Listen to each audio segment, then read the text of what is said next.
राधे राधे दोस्तों। आज हम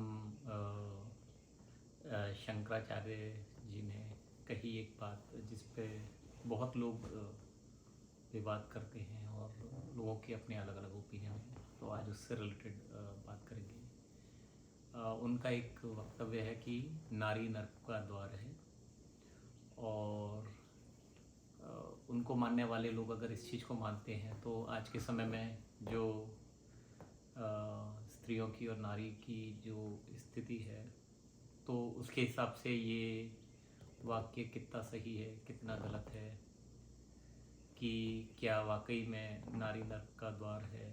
और अगर ऐसा है तो इस दुनिया में अगर आधे पुरुष हैं तो आधी स्त्री आधी नारी हैं, तो ऐसा कैसे हो सकता है कि आधी दुनिया नर्क का द्वार है और बाकी नहीं है। तो जब हम इस पे विवाद करते हैं और जब हम इस पे क्वेश्चन उठाते हैं, तब हम ये नहीं समझ पाते कि हम क्या कर रहे हैं और किस चीज़ पर डिस्कस कर रहे हैं। तो क्योंकि हम सांसारिक तरीके से और भौतिकवादी तरीके से सोचते हैं और फिर उन लोगों को जज करते हैं जो लोग इन सब चीज़ों से बहुत ऊपर उठ के उनने कुछ बनाया था। जैसे शंकराचार्य जी ने, उनने कहा जाता ही आदर्श उनके ही विचारों पर हिंदू धर्म की स्थापना हुई थी। तो जब उनने बोला कि नारी नर्क का द्वार है, और जब हम क्वेश्चन उठाते हैं तो हम क्या कभी सोचते हैं कि क्या आदि शंकराचार्य जिनको हम इतना महापुरुष मानते हैं, क्या वो शरीर से जन्मे स्त्री पुरुष नर नारी को देखते हैं? क्योंकि कहा जाता है कि उन्हें महीनों तक अपना शरीर छोड़कर दूसरे शरीर में रहे और फिर अपने शरीर पर वापस आए। तो जब हम क्वेश्चन करते हैं कि उनने ये कितनी ख़राब चीज़ कह दी और आज के समय में उस चीज़ की कितनी आलोचना होती है, खुद से ही सोचिए कि क्या उन्हें इस चीज़ का नहीं पता था कि ये शरीर तो मिथ्या है और जीने वाली आत्मा है, और आत्मा कभी ना स्त्री होता है ना पुरुष होता है ना किन्नर होता है। आदमी इन सब स्टेज में जस्ट अपने कर्मों और अपने एक्सपीरियंसों के हिसाब से आता जाता रहता है, और इसीलिए किसी भी स्टेज पे किसी का आदमी होना, किसी का औरत होना, कोई कुछ भी होना, जस्ट एक ट्रांजिशन है, एक फेज़ है, एक स्टेट ऑफ लाइफ है जिससे वो गुजर रहा है। और उसके बाद वो जब उसके कर्म पूरे कर देगा तो उसके बाद अगले जन्म में चला जाएगा। तो जब हम आदि शंकराचार्य या ऐसे किसी महापुरुष पर क्वेश्चन करते हैं तो पहले हमें सोचना चाहिए कि क्या वो इतने बेसिक नॉलेज वाले नहीं थे कि वो किसी स्त्री के लिए बोल रहे होंगे या किसी पर्टिकुलर व्यक्ति या पर्टिकुलर जेंडर के बारे में बोल रहे होंगे। तो कॉमन सेंस यूज़ कर रखा है तो वो कभी बोले नहीं होंगे किसी पर्टिकुलर या किसी भी स्पेसिफिक चीज़, क्योंकि उन्हें इस चीज़ का पता है कि आत्मा ही है जो शाश्वत है। बाकी सब चीज़ें आ रही हैं जा रही हैं, आएंगी जाएंगी, लेकिन वो आत्मा ही है जो केवल है और रहेगी। तो उनका ये कमेंट कि नारी नर्क का द्वार है, ये किसी भी को हर्ट नहीं कर सकता, क्योंकि इसमें कोई एक जना इंक्लूड नहीं है और कोई जना एक जना एक्सक्लूड नहीं है। इसमें सब कुछ इंक्लूड है, सब कुछ एक्सक्लूड है। एक ये पूरे सब ब्रह्मांड को मिलाकर जो एक्टिविटी चल रही है उसमें जो स्त्री और पुरुष है, जो नर है जो नारी है, उसके लिए बात कही गई है।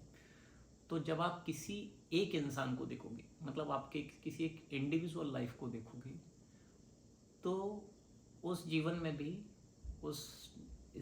उसमें स्त्री और पुरुष होता है, क्योंकि हम हर एट्रीब्यूट को, इंसान की एट्रीब्यूट्स को स्त्री और पुरुष में डिवाइड करते हैं। जैसे कोई बल है तो हम बोलते हैं कि ये पुरुष गुण है, कोई नाजुकता है तो उसको बोलते हैं ये स्त्री गुण है। इसी तरीके से हर चीज़ का मतलब, कुछ चीज़ कठोर है तो हम उसको पुरुष गुण कहते हैं, कुछ चीज़ नरम है सौम्य है तो हम उसको स्त्री गुण कहते हैं। हमारे यहाँ जो एस्ट्रोलॉजी में ग्रह हैं उनको भी हम स्त्री पुरुष में डिवाइड करते हैं। इस तरीके से हर चीज में नर और नारी है। तो जब एक जीवन चालू होता है तो उस जीवन की स्टार्ट में दो चीज होती हैं। एक होती है शक्ति जो उस जीवन को स्टार्ट करेगी, और एक वो शक्ति जिस वो उस जीवन को जिएगी। तो हमेशा स्त्री वो होती है जो उस जीवन का फैलाव, उस जीवन का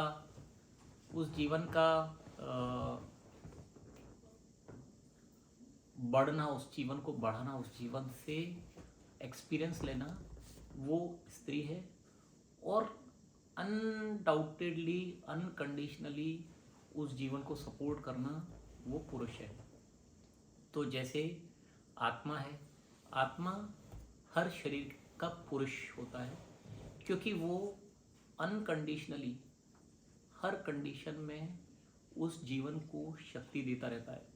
इसीलिए आप देखोगे आत्मा का कोई जजमेंट नहीं होता। आत्मा जस्ट एक शक्ति है जो हर समय वो जिस शरीर से जुड़ी है उसको शक्ति दे रही है। वो कभी ये जज नहीं करती कि वो शरीर अच्छे काम कर रहा है, बुरे काम कर रहा है। जबकि कोई आदमी कोई बुरे काम करता है तो हम कहते हैं कि अरे यार इसकी तो आत्मा ही मर गई है। मतलब वो इतने बुरे काम कर रहा है कि हम ये भी विचार कर लेते हैं। बट आत्मा की दृष्टि से देखो तो वो कभी उस शरीर को, उस शरीर के बुरे काम को बुरा नहीं मानती। वो हमेशा शक्ति देती रहती है उस शरीर को। तो शरीर पुरुष हो गया जो अनकंडीशनल, अनक्वेश्चनेबल सपोर्ट करता है उस शरीर को, उस अहंकार को जो जी रहा है। और वो हर तरीके से, इवन एक शरीर खत्म हो गया, उसने कहा अभी भी जीने की इच्छा, अहंकार के जीने की इच्छा है, अभी भी और एक्सपीरियंस लेने की इच्छा है, तो वो दूसरा शरीर, तीसरा शरीर, हजारों शरीर लेके जीवन जीता रहता है। बट वो कभी स्टॉप नहीं करता। इसको बोलते हैं पुरुष। ये एट्रीब्यूट्स के टर्म्स में, एक स्पिरिचुअली एट्रीब्यूट्स के टर्म्स में पुरुष है। अब स्पिरिचुअली एट्रीब्यूट्स के टर्म्स में स्त्री है अहंकार। हम इसको घमंड से कंपेयर ना करें। अहंकार मतलब एक इच्छा, एक अपना भगवान से अलग होने की इच्छा, एक सोच कि मैं अदर देन गॉड कुछ हूँ।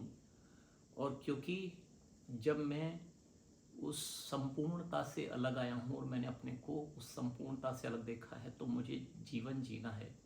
इसीलिए जीवन मिलता है, इसीलिए जन्म होता है कि आपकी एक इच्छा है कि हम अब अदर देन, हम जो संपूर्ण सृष्टि है उससे अलग हैं।